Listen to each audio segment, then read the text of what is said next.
Hello, I'm John. Today I will talk about Cryptex. Cryptex.2 presents itself as one-of-a-kind DeFi hybrid exchange. Since 2020, when the company was created, they are operating anonymously, practically without any ownership or address details available. Practically, the company offers investors long-term investments. Traders have a $100 handling fee per contract. That contract lasts between 36 to 80 months, depending on the deal.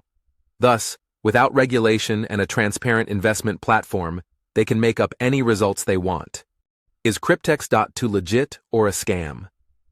Cryptex.2 investment services are not based on transparency. The company doesn't reveal any headquarters details or the owner's name.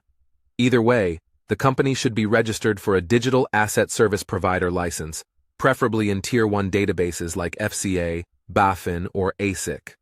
However, they are not. If bad things happen, where can you get the quick solution? If you have any problems with Cryptex.2, you can contact the form on our website. You will get a free consultation and service recommendations to get help in recovering the lost fund.